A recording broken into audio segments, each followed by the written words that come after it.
put on. I gotta fix my hair, man. Looks good, man. I think Yeah, yeah. He Looks says good. the guy that's got the perfect white gray sort of sheen on everything, Thank man. I you. I mean, do you dye that? Like, how do you get it all uniform? It's just It's natural? my yeah, it's my natural color. No It's, way. it's like my natural color. It was salt and pepper for years. And then during the pandemic, it just grew it out. And it it, just it, was just, it became what it was supposed to be. yeah, Oh exactly. boy, here we go. I use that same thing to twist up. That's right, man. You got the plastic one or not Yep. plastic, like this tennis I got that version same of it? one. I got like Yeah. four of them. So, Yeah. gentlemen, we're recording. We're already live. We're gonna jump Oh, right into it. oh, That's how oh, that's how we do. That's how we're gonna do from now on. It's just live conversation. So, first of all, let me jump in. I'll let you guys introduce yourself if you don't mind. Take a couple seconds. Or maybe I'll do it actually. Darryl, Lesure, thank you for jumping on this conversation. This is the first of many. Um, Buihe, Madu, thank you for jumping on. If I pronounced it incorrectly, you'll tell me. that's right. That's I right. didn't You're think good. so. That's it. Yeah. So thank you both for joining. Let me say this, and then I'll let you guys chime in. One of the reasons I wanted to have this conversation is I think that when we are able to connect, we have these conversations naturally. We just Right. talk. And I think it's Right. very important because sometimes we say things that I think we could just share with a larger audience. I think True. that we're like-minded, and I think there's so many other like-minded people that always talk about they don't necessarily see great content, they don't know where to find it. So instead of complaining, let's just put it together. Right. At least we'll Absolutely. try. We'll just Yeah. talk. That's the idea. That, Darryl, let's start off with you, Darryl. Can you just give us you call yourself a style anthropologist. Can you uh, explain a little bit what that is and kind of because people have asked me, they've seen your photo and Yeah, who is this guy? What does he do? I got you. Well, I am a native of Detroit, living in Atlanta for the last 30 years or so. mm, And I call myself a style anthropologist because I've always kind of had this desire to understand where style and fashion yeah. comes from. So where is it inspired? And then once you get that inspiration, what do you do with it? And a lot of times people don't quite know what to do with it. So I guess the anthropologist part is being able to take it back, bring it current, and then take it forward. So that's kind of what I want to do. And I try to do that with myself, just kind of look at where's my inspiration coming from, what am I doing with it today, and then where am I going to take it? Okay. Uh, Buihe, can you tell us a little bit about yourself? Sure. So I go by, of course, Madu, the image architect. And so that's sort of like a loaded phrase for me. My background originally actually is in engineering Okay. and urban planning. And so the evolution for me, I'm an outsider, as we had the conversation, the other day, to the style world, right? I didn't grow up in it. But at some point I pivoted and realized that what I wanted to offer or coach people on was how to transform themselves by re-identifying how they imagine themselves to be. And one of the fastest ways to do that, or most efficient ways to do that, was actually through style. And Mm. so that's where I found myself in the world of men's clothing, from ready to wear to custom clothing, custom shirting, and bespoke apparel, and consulting and having a great time with that whole journey. So that's a little bit about me.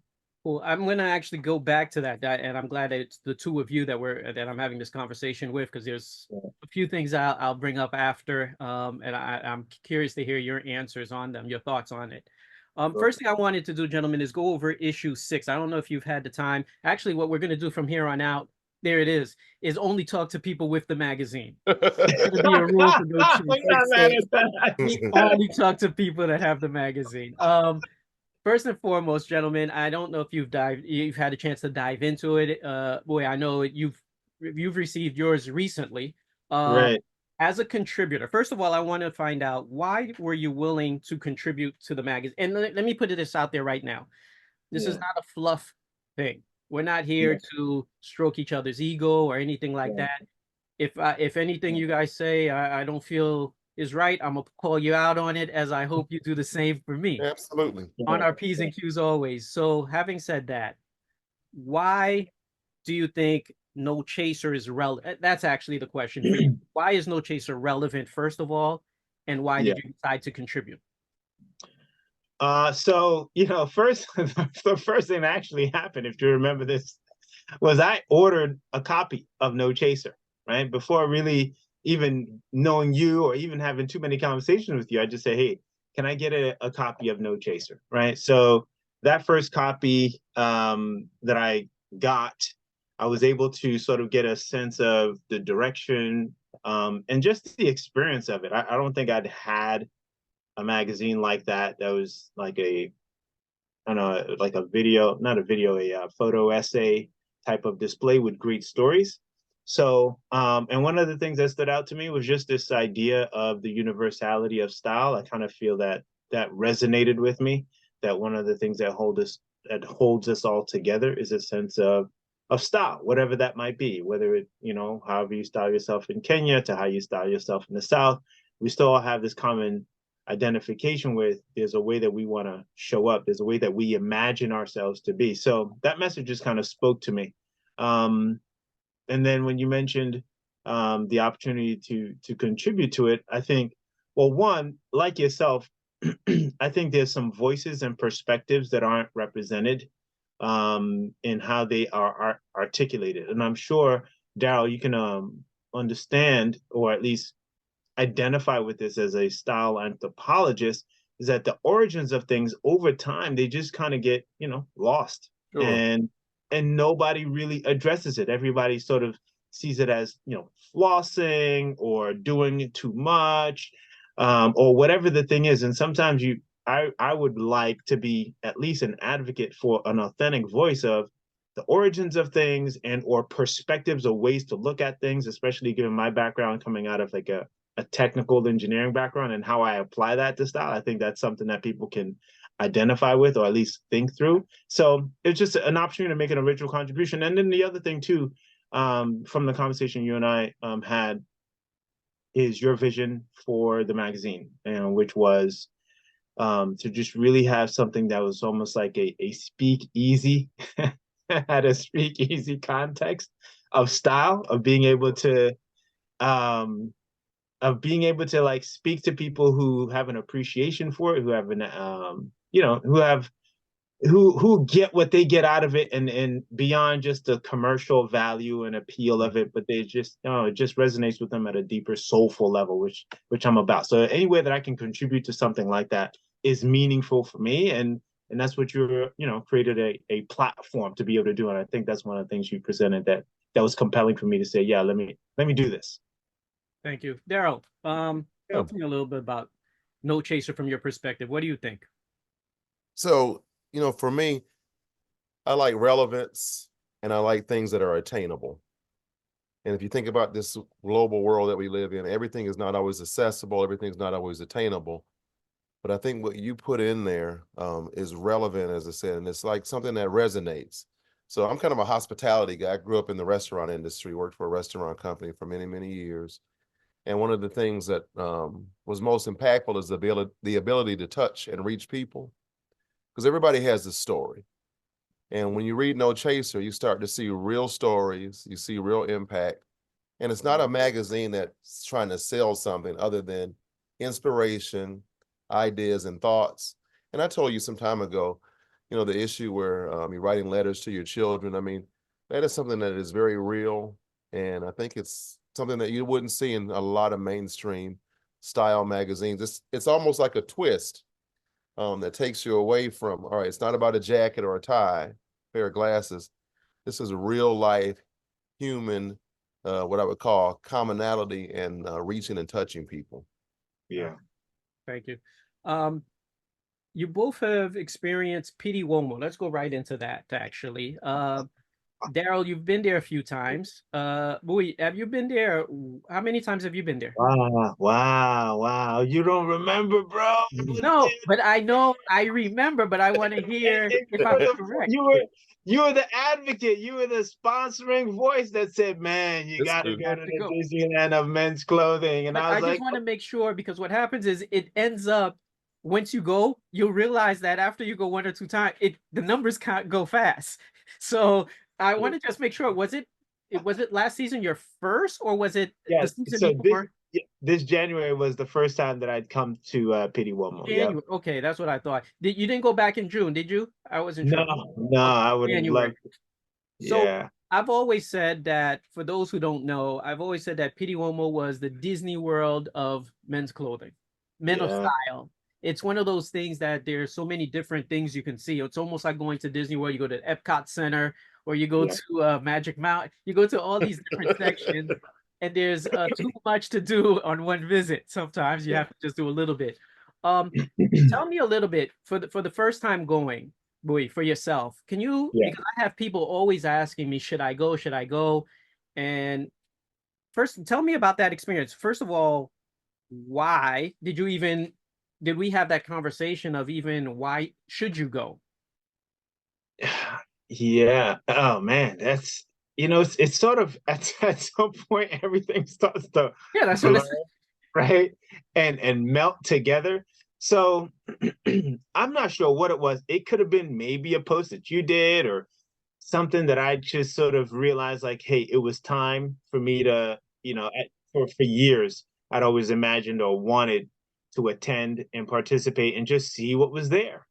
And along with that, there's the journal daily diary product that I created, but I also knew at some point I wanted it to have this elegant, luxurious finish, and I needed also to get a chance to meet on the Italian side or the manufacturer side. Just I wanted to expose myself to all the different ways that I could, of course, present it, package it, and see what was out there in the marketplace already. So naturally, I've always wanted to go, but finally, I said, if I don't go this year, when am I going to go? I mean, it's just one of those, if not now, when conversations that I had to have with myself, and everything else just had to do with, okay, what are the practicals of what I should expect? And I appreciate, your leadership on that in saying, all right, if you're going to go, here's how you want to look at going, and here's the value you need to be able to bring, and also be able to exchange with those who are, vending there. And that was, great advice, great perspective as far as come ready to give and contribute and exchange and interact and come away with some insights and be prepared for whatever actions you need to take after that. So it was just overdue. And for me, I think just as a point of maturity and evolution, as someone who's in the world of styling and image consulting and product development, it just made sense that I would participate and at the very least have a story to tell and be able to say, yeah, you know what, I have been, here's what I saw, and here's what I experienced. And um, yeah, it was a first time in a lifetime opportunity. And this year was the year to do it. That's great. Darryl, yourself, what do you get out of Pitti? You've been there a couple of times.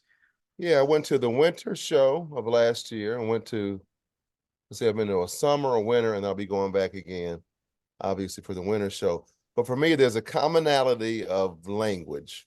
And even though people speak different languages, there's this inspiration that I talk about where everybody speaks the same language without even opening their mouths.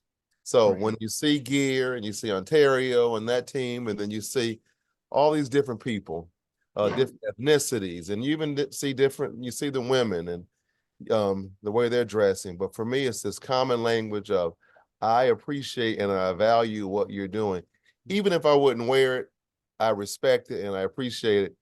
And then again, for me, like Buihe, it's like I got too many suitcases. Yeah. Like, I'm going in there and I'm thinking, all right, I'm actually planning. It takes me 3 weeks to get ready for 4 days. It's like True.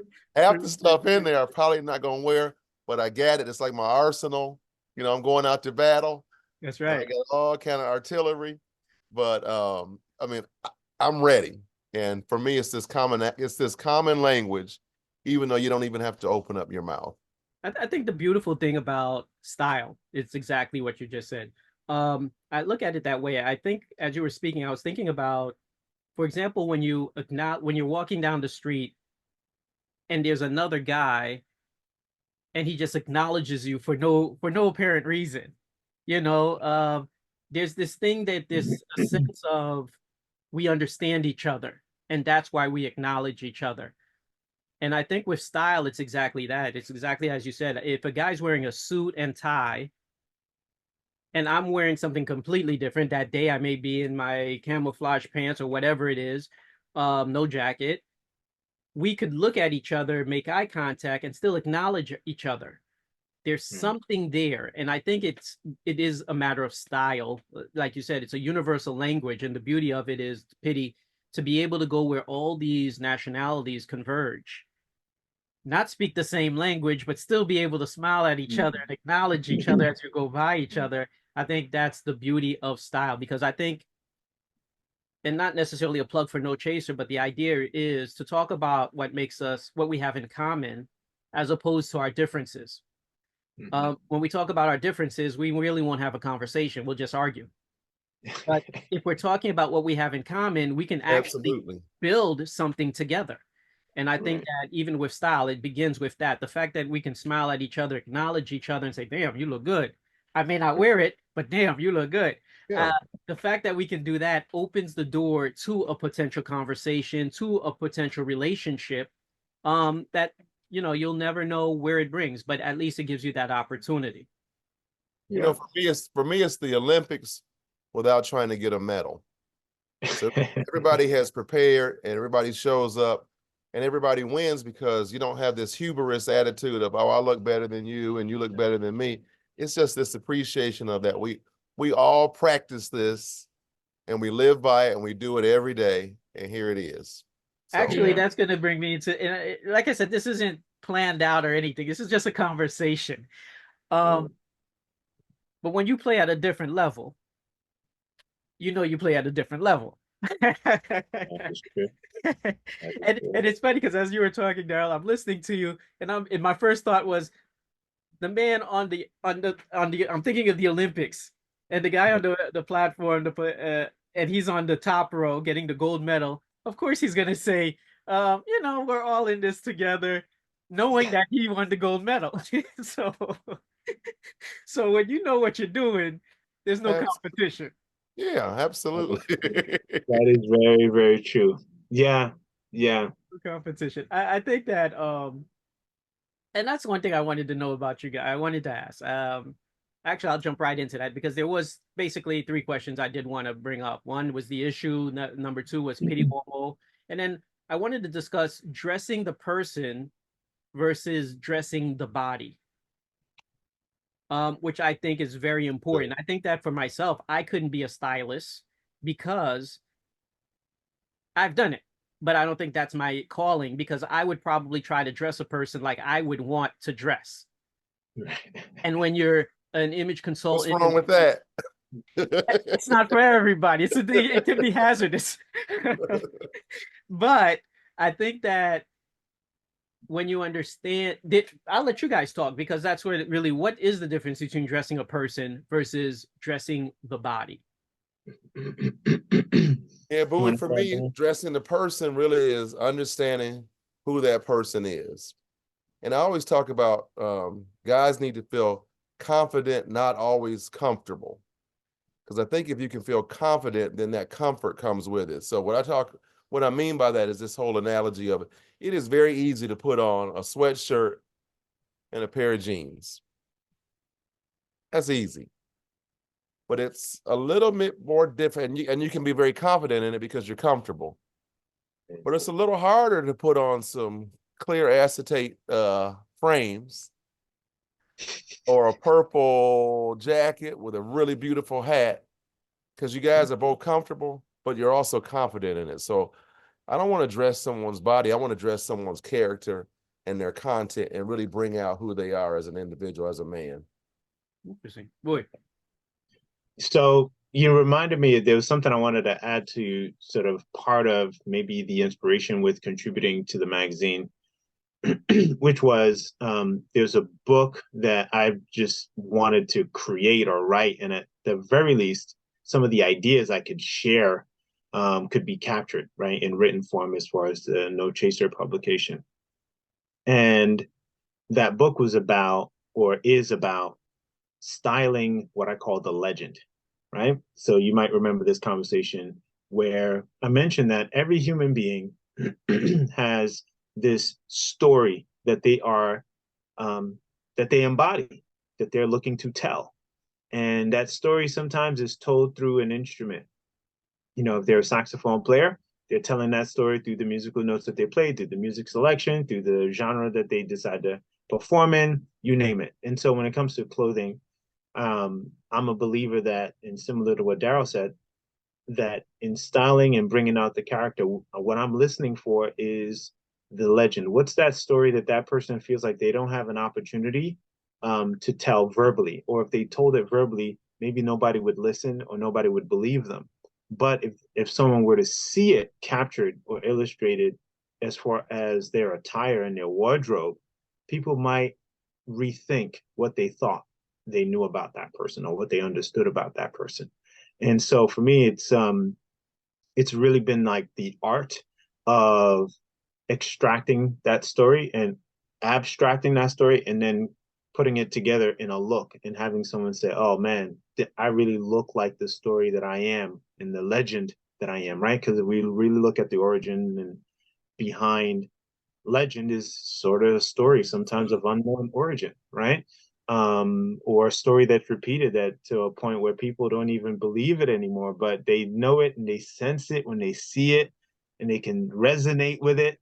And so everybody, you could say, when they're at Pitti and they're looking at each other, they're looking at each other's legend. They're looking at each other's stories, and legends recognize legends. Stories, people have profound stories. They recognize those who also have profound stories. And so that's what I'm looking to do when I'm dressing the person. I'm dressing the story that that person embodies. And that's kind of, my framework for style image consulting or style advising. Okay. I mean, lately I've been on this tagline of OTP. So in Atlanta, we have this, our expressway has what we call the perimeter. So either you live inside the perimeter, which is ITP, we have outside the perimeter, which is more of your suburban area. It's OTP. But I've taken OTP to be more occasion, time, and place.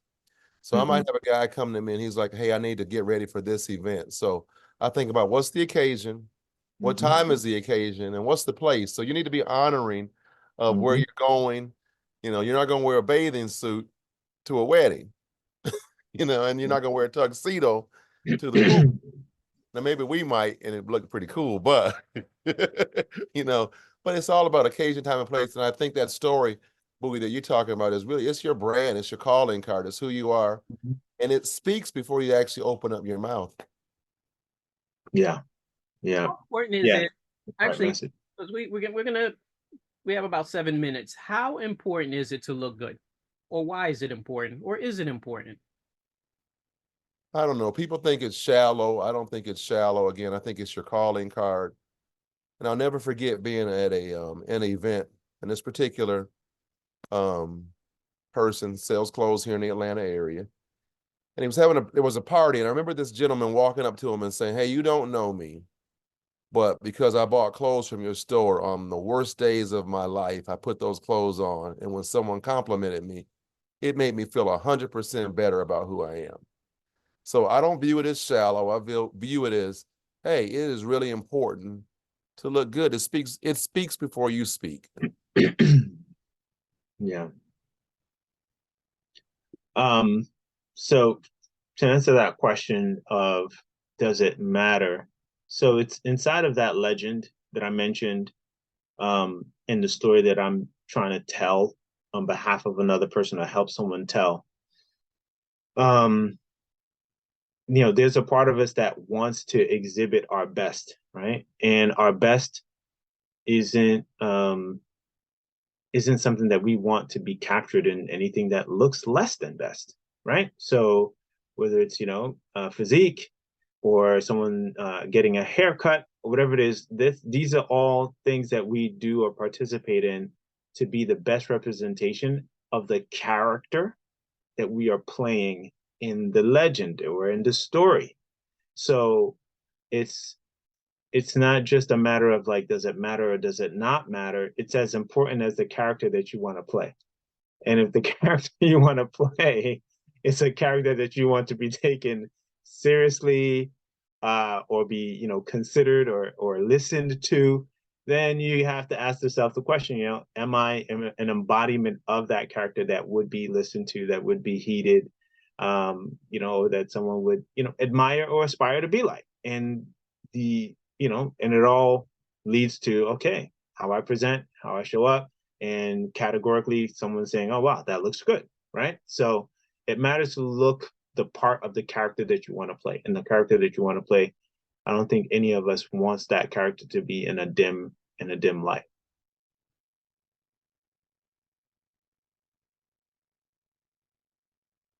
No, did we lose? There you go. Oh, there he is. I didn't want any background sound while you guys were talking. Okay.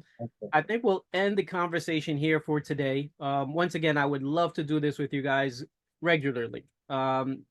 Your schedule allowing it, let's try to plan it and continue these conversations. Is there anything as we part that you guys want to leave? Because there's so many other topics that I have, but I said, you know what, we're going to keep them for the next time as we continue. But in parting, is there any last minute thoughts that you want to add on? For me, I just want to thank you both for being authentic, being true to your calling, your passion, who you are. I mean, you both set a standard, because I follow you both and I see you, and you set a standard that is, again, it's aspirational and it's attainable if we'll take certain parts from each other and all work together. So thanks. Thank you. Yeah, no, thank you. So one, kind of props on, again, another magical piece. Absolutely. Here. I think the original, I don't know, I guess inspiration for me was, one, when I got a physical copy of the No Chaser magazine and started to look through it, Guerre, I was like, man, this is dope, right? And for me, anytime I can get my hands on a product or whatever it is that someone has created, right? That's sort of my opportunity to have an authentic experience with that. And I know from the story and the narrative that you've created around having another voice in men's clothing, in the men's clothing world, that transcends what we have, been exposed to previously, and now kind of entering a new era of storytelling through style, through imagery, and a pinch of iconography. Like that. A pinch of iconography. I like that word. We all get to be legendary, right? We all get to really experience it. So I just want to say salute to continuing to create this, and tell the story of style and how style brings us all together, man. And it's good. It's inspiring, and I love getting behind products that I enjoy, that I'm inspired by, that I can naturally extend an invitation for someone to also partake in and participate in. And so, yeah, that's my 2 cents to close things out. Let me say this. And we said we wanted to be another voice, but as you were saying that, I realized one thing: too many voices is just chaos. Too many voices is just noise. Sometimes we don't need another voice. Right. And it goes back to another. This is a conversation we'll have another time. But does everybody's story need to be told? Does everybody have style? That's a whole other question. But another question. My point is this, though: instead of being another voice in a conversation, I think No Chaser, actually, it becomes clearer every day. I think No Chaser, instead of being another voice in the conversation, I think No Chaser is looking to be the punctuation at the end of the sentence on style. Right. And with that, gentlemen, thank you once again. And we will talk again soon. Absolutely, man. All right. I appreciate you guys. We'll talk to y'all soon. Same here. See you Later. soon. Take it All easy. right. All right, peace. All All right, right, take bye. care. Bye bye.